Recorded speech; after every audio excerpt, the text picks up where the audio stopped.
Welcome to another episode of Becoming Rock Solid. And we're your hosts, Mindy and Sean Harley. Could you go 5 days without food?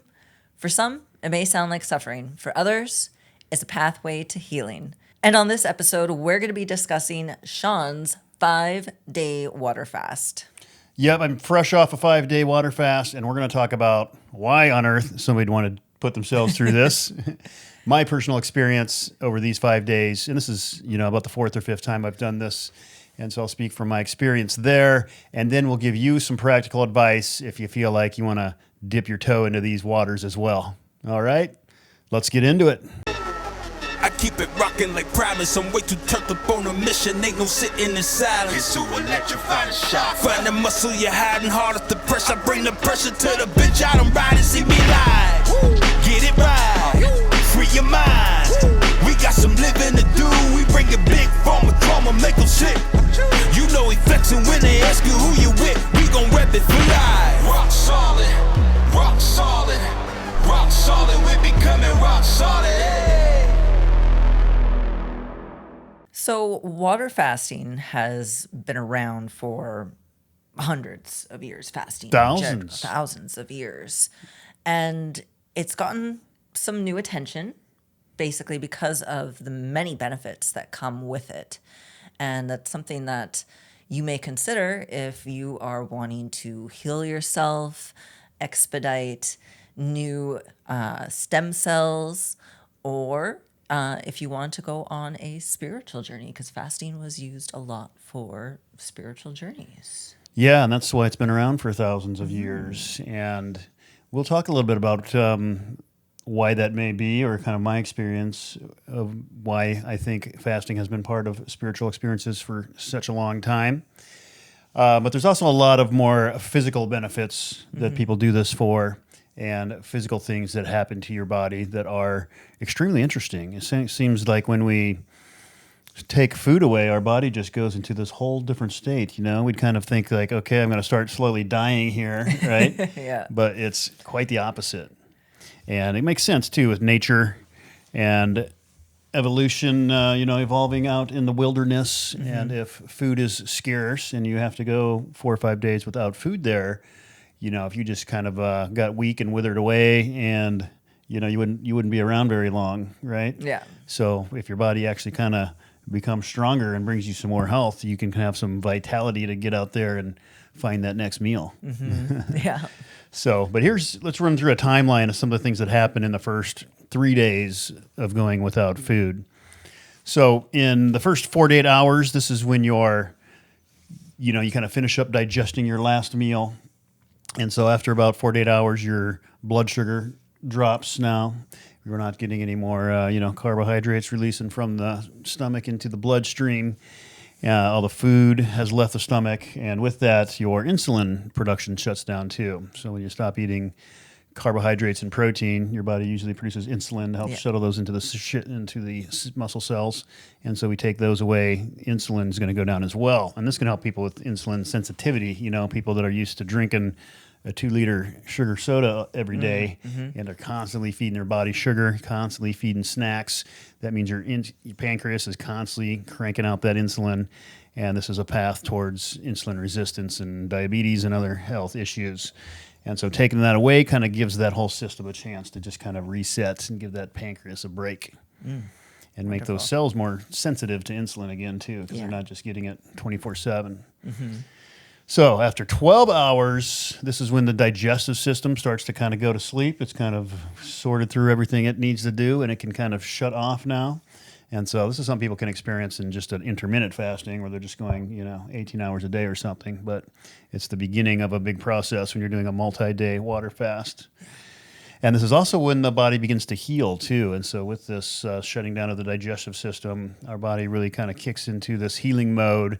And at this point, we start to crank out HGH, human growth hormone, Yeah. And human growth hormone has kind of anti-aging properties to it. And it also has a lot of healing properties to it. It really helps your joints, your tendons, and your body just kind of feel better all around. And so this is kind of where that HGH begins.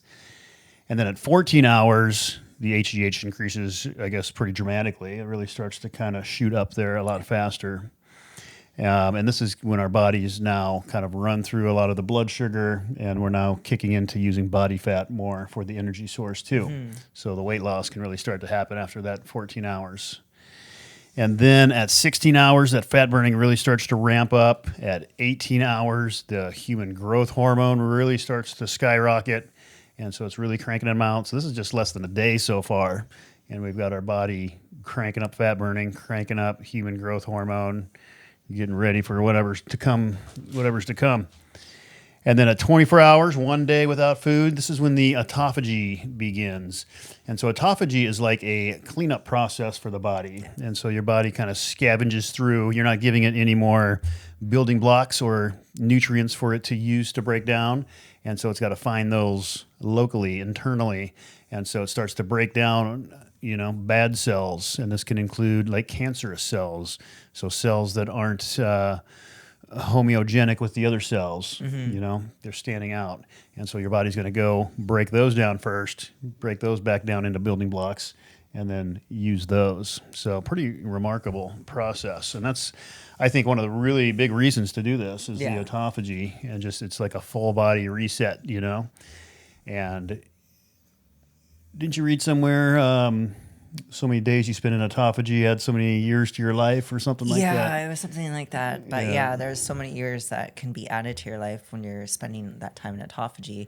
And when you think about it too, like our stomachs are going nonstop all the time. We're always eating, as bodybuilders, we've ate 5 to 6 meals a day. It's just constantly running. And when you give your body that chance to shut down and actually rest and revitalize our cells internally, it's really astonishing, the health benefits that come from that. And it's quite opposite of what, we've been trained to think. Yeah, we're trained to think we need to eat every few hours. We need to have snacks all the time. Yeah. Got to keep that blood sugar up. But people go 30, 40 days or longer fasting all the time, and they come out healthier. Come out cancer-free, come out spiritually enlightened sometimes. And so when I see that, people doing 30, 40 days, I think 5 days, surely I can handle that. You know what I mean? Yeah. Yeah. Right? Well, I think, too, after you hit so many days, I've heard, some recounts as well that it's just normal, like you're not even thinking about it at that time, and you're even around food. There was people saying that they're around food at dinner events and stuff like that, and it did not bother them. Yeah, absolutely. We'll talk a little bit more about my experience with that here in a minute. I want to finish this kind of timeline that we're on here of the benefits, which we're about done here. But 36 hours, so we're at about a day and a half. This is again a time when autophagy really starts to increase, and then at 48 hours, autophagy is continuing to climb, continuing to get stronger. There's an immune system reset as well, and there's an immune system regeneration, and then you start to get reduced inflammation as well. And then at 72 hours, at 3 days, that's when autophagy maxes out. And during this whole time, I think human growth hormone is maxing out here around 72 hours as well. And so 3 days is, I think a really good minimum for people to do a fast. Everybody's like, how long should I do it? I just want to do a day, 3 days? Yeah. My advice is if you're doing a 3-day fast, go ahead and just do that 4th day, because again, autophagy, HGH, these things are kind of maxing out at day 3, and you want to spend some time up there at the top of that curve. You don't want to put yourself climbing that curve and then just come right off. So spend a day up here. And once you're in that zone, that 36-hour zone, day 4, I think, is the best day, because that's when as you said, the hunger kind of goes away at that point. Yeah. And then now we're running on ketones, and so we have good energy. We have a better clarity of thought. And day 4 is better than day 3 in my experience. Yeah, definitely. I mean, I've only done it once, but day 4 was bomb, and so much energy that I think I had a hard time getting to sleep. That's the only time you did it? Was that one time we did the 7-day, huh? Yeah, because, I had lost so much weight, and I was already, coming off my injuries and everything, and I'd already lost weight, so I was like, we're good. I had lost 10 pounds and gained a bit of it back, but yeah. Yeah, well, the weight loss is just a nice little bonus. I mean, that can be some pretty good motivation for somebody to want to do it too. And it's a great kickstart to, you drop a quick, I lost 9 pounds in my 5-day fast. I immediately gained about 2 pounds back when I started eating. And just like in day 1 and 2 of eating again, I got back up to 2 pounds heavier, and I kind of stayed there. And that's just, you can just feel your being depleted pretty much during this fast. And the way that I train, I specifically train to increase my like muscle glycogen level and the fluidity of my muscles too, and that kind of gives them shape. And so when I deplete myself, and this is something I would experience during a show prep or something too, or getting ready for a photo shoot or something, but when I deplete the glycogen, muscles get a lot smaller and you drop pounds really quick, because for every gram of glycogen that your water hold, or every gram of glycogen that your muscle holds, it holds 3 grams of water. And so that shows up on a scale quite a bit. It's not fat or muscle. It's just, mostly water weight, but that'll drop really quick. And then once you reintroduce some carbohydrates, you start to get that blood sugar back up. That accounted for a couple pounds for me right away. And with that, just starting to fill out, veins are starting to pop and muscles are starting to get pumped up again a little bit. And then, I gained maybe 3 pounds back after that. And then after that, you and your mother came back from Canada and brought a 5-gallon bucket of chocolate candies with you. Oh God, I tried stopping her, but I mean, mom. Yeah. So, planning on eating all super clean after the fast, but there was a lot of treats and stuff brought in the house. So I indulged a little bit more, but I mean, nothing crazy. But then I gained about 3 pounds back and just kind of refilled back out again. Yeah. And I think, part of that's the glycogen and water. I think part of that's some muscle coming back real quick. And then part of that probably a little bit of fat too. And so the way that I felt during the fast, the day 1, that's when you get kind of hungry. I think that first day, your body's just kind of like, oh, okay, what's happening? We're just skipping breakfast, huh? Oh, we're skipping lunch too. It's dinner time. How come we're not eating yet? And so that first day you get kind of hungry. Yeah. And then by day 2, that starts to go away a little bit more. Yeah. And so it depends. Some fast, that day 2 has been kind of bad for me for hunger. Other times it's not as bad as day 1 anyway, but it starts to go away a little bit. You're living off just water, and I get Celtic salt, and I mix that in with my water. That's like the one thing you need in this fast. You can live off just the salt and the water. You want to use kind of a robust salt, so like a Celtic salt or a Himalayan pink salt or a good sea salt, one of those that has all those extra trace minerals and everything in there. And so I'm living off of that, and I did a little bit of coffee, just like black coffee. Never tasted so good when you're not eating anything. You just like any little flavor, just like, oh, flavor. After just, licking salt off the palm of your hand is the only flavor you're getting. Even a little coffee tastes nice. And then I might have cheated a little bit too, and I used some high metabolism during the fast. So that's, I think that's like a little cheat code for the fast, honestly. I don't think it breaks Doesn't upset the, break the ghrelin cycle? I don't know, maybe, but I don't think so. You're allowed to take some tea and some different supplements, and it's basically like a tea, Yeah, that's true. I mean, there's an instance with some other supplements that could be recommended as well, and you crush them up. But yeah. So I didn't even have the capsule. I just opened up the capsules and just put the powder in water, and yeah. And so it's just fine. like a small little dose of powder. Yeah. And let me tell you, that helps in multiple ways because, one, the energy, you're going to get kind of low energy in this fast. And that just gives you some stimulants, some stimulation, and you're able to do your work for the day and to function that way. It gives you some brain focus as well. It's got that lion's mane mushroom in there, so the brain's just working a little better, and it's just nice and clear. And then it has some appetite control too. And so it's good for that. Kind of tames that beast in the tummy as well during the fast and kind of gets you past that hump of hunger, because the hunger does go away in these fasts. You're not just hungry the whole time, as you may think.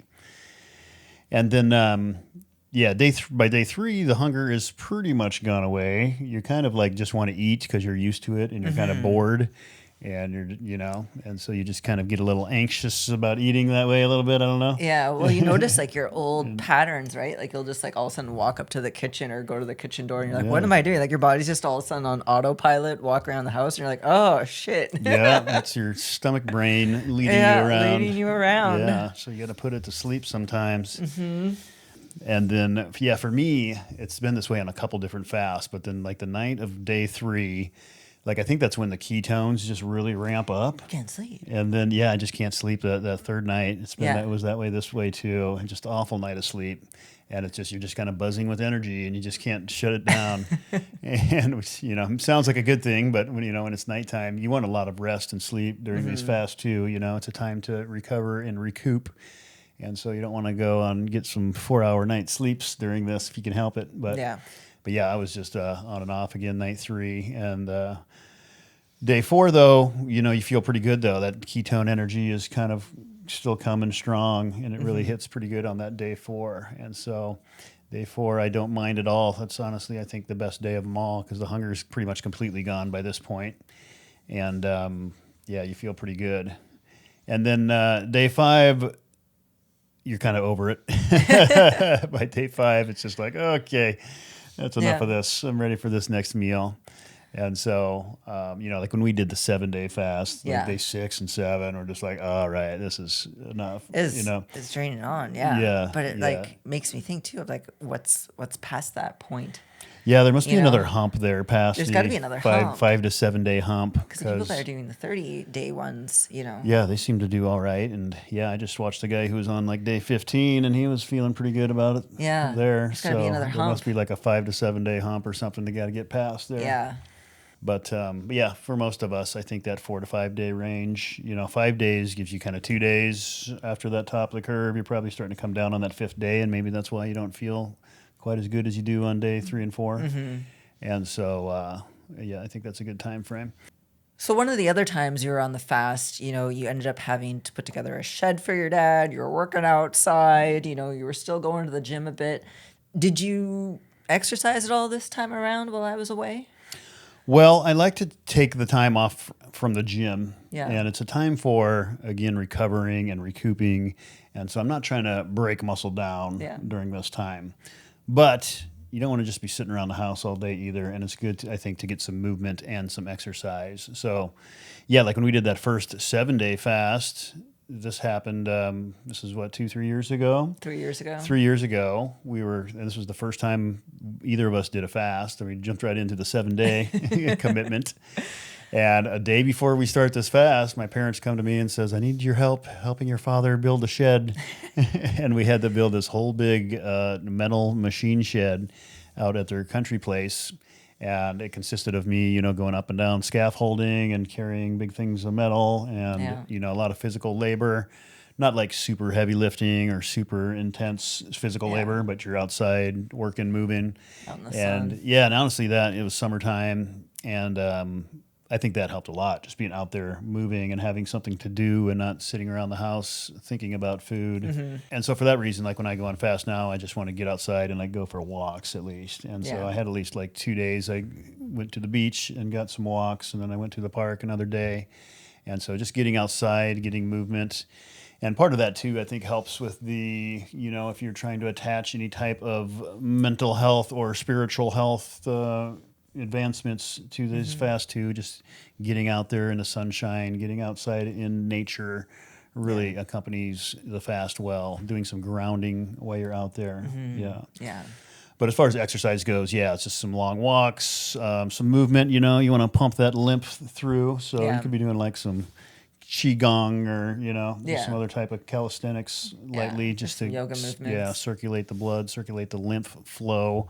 But again, you're not trying to break muscle down. And so there was one fast I did where I went and tried to do a regular weightlifting session. And even went lighter than usual, obviously, but I was just like, I'm just going to go get a pump. And that just completely wiped me out.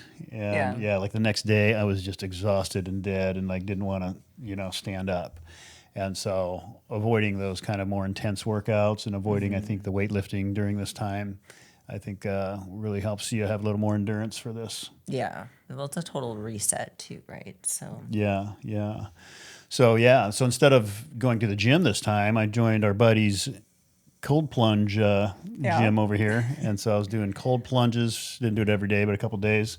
Cold plunge and sauna and red light therapy. And so those all felt pretty good. That cold plunge was a pretty crazy experience. And doing it on a fast, your body's already like, what's going on? Now I'm like, now I'm going to dunk you in some ice cold water. Right, it's already in shock. I'm shocking it with the water, shocking it with the heat. But the heat, they both felt really good though. Something about that cold plunge, it's just like a explosion of chemicals in your brain. It's just, your brain's just tingling for the rest of the day. Oh man, so it's kind of like an inwards reverse, almost brain freeze. I guess, yeah, it's intense. Feels good rather than hurting. It's like, fuck. So yeah, I don't know. It felt good with the fast. Yeah. So, and then I think just getting, again, the sunshine and the grounding is big too. And I think the sunshine really helps keep your energy up too. You know, we get our energy from our melanin as well, and that charges from the sun rays. Yeah. And, you know, there's some scientists out there that say that this melanin energetic pathway is like our primary energy pathway, and our sugar to ATP pathway is more of a secondary source. And they want to block out the sun. Yeah. And so again, from like just a, evolution kind of standpoint of, surviving in wilderness, it would make sense if we could kind of, draw energy from the sun that would allow us to perform and move. Yeah. That's in line with the breatharians too, collecting all that energy from the sun and going without food and just living off the prana. Yeah. So you got to get out there and charge up your melanins. Well, if you see Sean outside and he hasn't ate anything and it's just, absorbing prana. That's it. Yeah. But yeah, so those beach days I was out there just really soaked up that sun. And again, like when I did that, building that shed for my dad, I was out there in the sun, and, even though I was working and moving for 7 days straight without food, I felt good and I felt, really nice. Yeah. So this time around, you decided to kind of use the fast a little bit more as a tool for developing the spiritual path. Yeah, well, as we mentioned, fasting has been part of spiritual traditions for thousands of years. And I had an opportunity with this fast to be on my own for a week. You were traveling to Canada to see your parents there. And so I had a nice quiet place to myself here. And it was really an opportunity to kind of dive into that aspect of things. Yeah. And just, between my own meditation and learning that I've been doing, it's been kind of leading me to this as well. And our previous fast too, I'd get kind of a glimpse of this kind of spiritual connection during this fast. And, somebody made a comment on one of my posts here recently about how when they're fasting, they feel closer to God. And I was like, that's an interesting way to put it. But it seems to me that your mind really quiets down when you're doing these fasts. And, a quiet mind is the foundation of Buddhism and, a lot of these different kind of spiritual schools. Yeah. Because it's that monkey mind, which is our egos talking to us and our unconscious shadows influencing us, and our default mode network where our mind is spinning in the same patterns every day, and 90% of our 90,000 thoughts a day are the same thoughts as the day before. And you're really kind of stuck in that default mode network, as science calls it. And so when you're fasting, years ago I saw this interview of David Blaine, the illusionist magician, right? And so he was doing some type of world record underwater breath hold, where he was like underwater in chains and he was holding his breath. And I think he did 13, 14 minutes, something crazy. Yeah. And they were interviewing him about how he holds his breath for so long. And he's like, the main thing is to just quiet the mind. Because when the mind's running, it's like moving a muscle. It requires energy, and it's burning calories. And they say under normal circumstances, your brain, which is about 5% of your body weight, uses 20% of the calories that you eat. And so it's constantly burning. And this is why you can sit at a desk and work all day and just be absolutely drained, exhausted at the end of the day. And you're like, what the hell? I've been sitting on my ass all day. I hardly even moved. And here I am just completely exhausted, right? That makes so much sense. Yeah, that's just from your brain exhausting you. This is another reason why when you are suffering through depression or something, it's hard to get out of bed. You don't have the energy to do anything. You don't want to move your body hardly. Yeah. And again, you're just being drained because this default mode network monkey mind is just sapping all the energy out of you. Yeah. And so it's almost like when we take those calories away, our body is like, okay, we can't just waste all this energy on nonsense here. We got to conserve a little bit. Yeah. And so that the normal internal dialogue really quiets down. And so it's almost like your brain says, okay, we can't just be wasting all this energy on nonsense that isn't primary for us to survive. So let's conserve some energy by quieting this brain down, this default mode network. Yeah. And then, that's the same goal of meditation, right? It's just quieting the internal dialogue and quieting that mind down. And when you do that, you can feel a little closer to divinity, into a higher power, higher intelligence. And so when you combine that, I think, with the fasting, with the purposeful kind of searching for that, probably whatever way that is for you, whether that's a lot of prayer, whether a lot of meditation, etc., being out in nature. But for me, it was just really trying to, I've been reading about quieting the mind. This is, Power of Now. Eckhart Tolle was one of the first books I read that kind of ignited maybe a little bit of a spiritual awakening in me at the very beginning, back in the day. And ever since then, reading Tao Te Ching and, all these other spiritual books out there, it all comes back to just quieting the mind and being in the present moment. And, Jesus said, be still and know that I am Lord, or, something like that. And so all these spiritual traditions kind of have the same thing of just quieting the mind. Yeah. And you can find God a little easier that way. Yeah. And so, I found it, pretty powerful for me. And then, you start to become the observer of the mind too. When it's not constantly ruling you, you can kind of step back, observe these thoughts, Again, 90% of these thoughts are just the same thoughts every day. Other times we're just thinking about mental movies of the future, thinking about some past trauma. I think for a lot of people, me included, and probably you, because I hear these mental movies come out of your mouth sometimes, that we tend to just, think of these scenarios that could happen. For instance, driving down the street, this happened to me a few nights ago, and I'm just coming home. It's nighttime, going through the neighborhood, about 45 miles an hour, I think is the speed limit, and light turns yellow, and it's kind of one of those times where you can slam on the brakes and make the red, or you can coast through and still make the yellow, and legally and safely, usually safely.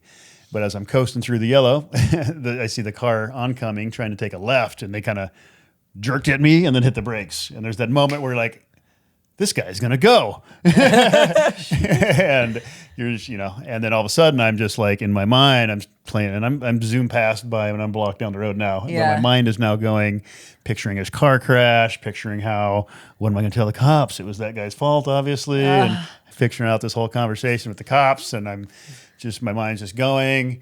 And then I just recognize that for a second. I'm like, what am I doing? I'm just playing off some mental movie, spending my energy and time and manifestation powers here, playing this scenario that's never going to happen. Didn't happen. Nothing happened. I coasted right through the parking lot or through the intersection. Everything is fine. But your brain still... But the brain wants to be like, oh, gosh, here. And like have this anxiety. And then what? Your body's cranking out stress hormones. You're going into fight or flight. You're cranking out cortisol. You're creating out adrenaline. You're shutting down your immune system. You're shutting down digestion, all this stuff. Yeah. And so there's these real physical responses just from your thoughts, right? And so observing these thoughts and getting a handle on them is a pretty important task in this life. Yeah, well, energy and motion, the emotions, these emotions and thoughts that are running through our body. Again, cortisol, histamine, adrenaline, forcing them all out. Yeah. What do we do to ourselves? Right. And it's these times that we spend playing these mental movies and stuff, that's when we're not in the eternal now. That's when we're not in the moment. We're in a literal daydream when that's happening. I'm thinking about this car crash. I'm living in a literal fantasy world. It's not reality. Yeah. I'm literally dreaming. Yeah. Yeah, right? And so it's coming back to reality, coming back inside my body, and knowing what's around me, and just bring yourself back into the moment and whatever kind of mental movie that's trying to give me stress, just saying, I'm safe, I'm here, I'm alive, everything's good. And You then, didn't tell me you almost got into an accident the other day? there was no almost about it. And this was a while ago, and I have told you about this. Yeah, I'm just bugging. I think if you if you're inclined to and you want to advance your own spiritual evolution, attaching that to one of these multi-day fasts, I think can really bring forth some of those experiences a lot faster, a lot more powerfully. Faster with the fast. Faster with the fast, yeah. And then the trick is to just kind of remember the lessons that you learned in this fast and to try to keep that. And so, me coming out of this fast now, I'm trying to spend more time with that quiet mind state. I'm trying to be the observer of my thoughts. And I tell you what, along with this comes all kind of synchronicities and all kinds of ways that the universe is communicating to you. And now that you're here and you kind of open yourself up to that, it makes it pretty powerful. Now, I've been combining this with 6 months of life force retention, something I haven't talked about a lot lately either. We'll probably open up this conversation soon here.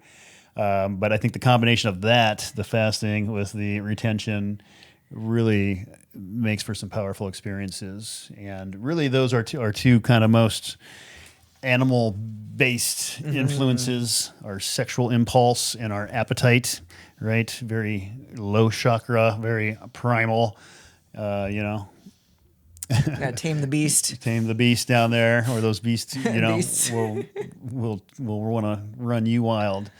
And so, getting control of those two things, I think, is a big, important practice in just advancing yourself spiritually. And as a person in general. Yeah, 100%.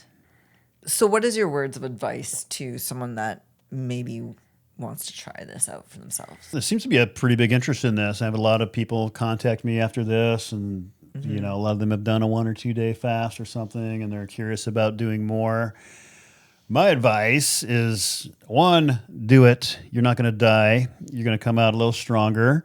And besides all those other benefits that I've just mentioned too, it's going to help change your relationship with food. You're not going to feel like every time you get a little bit of a hunger itch that you got to go stuff your face. You're going to realize it'll pass. You start to look at food as a substance to nourish your body rather than just a flavor fest. So many good reasons to do it. And so, my advice would be to just, 1, do it.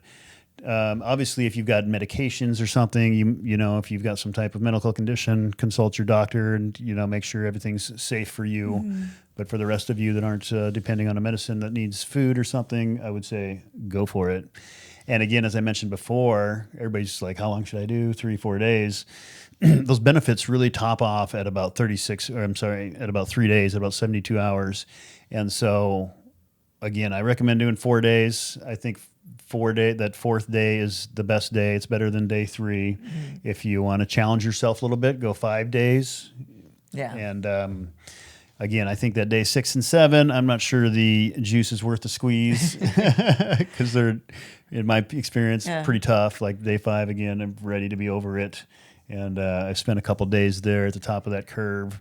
And so for me, I think 5 days is going to be kind of my go-to fasting length. Oh, yeah? You don't want to see if you can go for 10 and see if there's another hump for you to get over? Oh, yeah. I'm not saying I will never do that. I think I probably will someday, I'm sure. Yeah. But yeah. This is your sweet spot. In general, my, yearly or bi-yearly maybe. Yeah. Doing about a 5-day-a-week fast.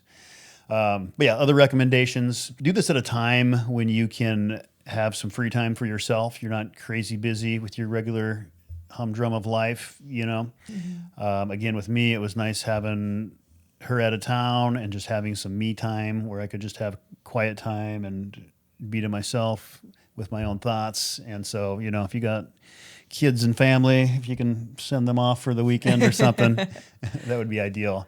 And if you're doing like a 4-day fast, do like the last 2 days on the weekend, do like Thursday, Friday, and then hopefully Saturday, Sunday, maybe you can take some time off and get outside and go on a little vision quest in nature or something. And then, what you're eating, basically, again, just water and salt. And we don't want to use just a dead table salt. You want one of the more robust salts, as I mentioned earlier. Get yourself And I just sprinkle it right into the water. I don't measure out how much water I'm drinking every day, or I've measured out before. It's usually 1 gallon to 2 gallons. I think it was a little less on this one. I didn't chug quite as much water. And I felt fine too, you know. I was just intuitive with it and just kind of drank as my body told me I needed to. Yeah. And felt pretty good that way. And then, and again, if you want to do a little coffee or a little tea, just as long as it doesn't have any calories, you don't have to put a little high metabolism, you know, just take it out of the capsule so you don't have to digest the capsule, put it in a little water down the hatch. I feel like that really helps. I would like to do amino acids to like support the muscle mass a little more. I think that breaks the fasting cycle, and there's some of the autophagy and some of the other things probably ramp down if you're introducing things like that your body has to digest. Yeah. But as far as like muscle mass loss, you know, of that 9 pounds, yes, some of that was probably muscle, but I feel like you gain it back right away. And, you know, probably this big burst of, I didn't even mention stem cells, but your body's cranking out stem cells at this time too. And so you've got all this HGH, all the stem cells. And like, as soon as I got back in the weight room, I felt strong. I felt good. I was getting a good pump. It's like after doing a bodybuilding show or something where you got to deplete yourself really low, and then you start eating again, and your muscles just like suck all that glycogen in. So yeah, feeling awesome. Went for a run today and just felt fast and light on my feet and athletic, and you know, the joints don't hurt and the tendons don't hurt, and I didn't feel like I'm going to pull a hammy if I go too fast. And so everything just feels fresh and revitalized. That's a good word. Yeah. And then other recommendations too, if you are spiritually inclined, then approach the fast with that intention, and maybe set some intentions and maybe some exercises in that area that you're going to be doing during this fast, so that you can really make the most and get something out of it in that regard. Did you do any journaling? I didn't do the journaling, no. Okay. I'd kind of planned to, but I did a lot of meditating, and so in the evenings I was just kind of meditating. But yeah, I would recommend journaling, I guess. But you know, it's whatever speaks to you. It doesn't speak to me for journaling. So a lot of people, it's great though. But yeah, remember, people do 30, 40-day fast all the time, and they live through it and come out stronger. I was in the sauna during the fast here, and I was talking to one of the guys in there. There were a couple guys that do like the Ninja Warrior training in there, a couple dudes in their early 20s. And they were in there getting some cold plunge and sauna, and I was talking to one of them, and he was telling me how his dad did a 40-day fast, and his dad was like a skinny guy, like a marathon runner type, an endurance runner. And he was like going through this transition in life where he was going through a career change and maybe had to move the family to a different state. And he just like wanted some clarity and approached it with the spiritual intentions of like, I want to talk to spirit here and help me figure out my next move. And so he just did 40 days fasting with like that intention. Wow. And he came out and knew exactly what he wanted to do, moved to Florida, started a Ninja Warrior gym, and the family's just thriving. You know? Wow. Yeah. That's awesome. I was like, whoa, okay, your dad's for real then. Yeah. And so again, for a skinny guy like that to do a 40-day fast and not completely waste away. He said he looked pretty rough by the end of it, too. He was skin and bones. But yeah, to do a 4 or 5 day fast, it's not as daunting as it may sound. No. Well, that was our dive into Sean's 5-day water fast and some tips on how you can prep for your water fast. So we hope you enjoyed this episode. We hope you do more research into water fasting. Don't just stop here. Learn more about it. There's so many benefits as we've gone over today. And let us know. Shoot us a message if you do happen to try it out. We'd love to hear your experience. Do it, do it, do it. Do it. You're going to ask me if I should do it. I'm going to say do it. So thanks for joining us. We'll see you on the next one.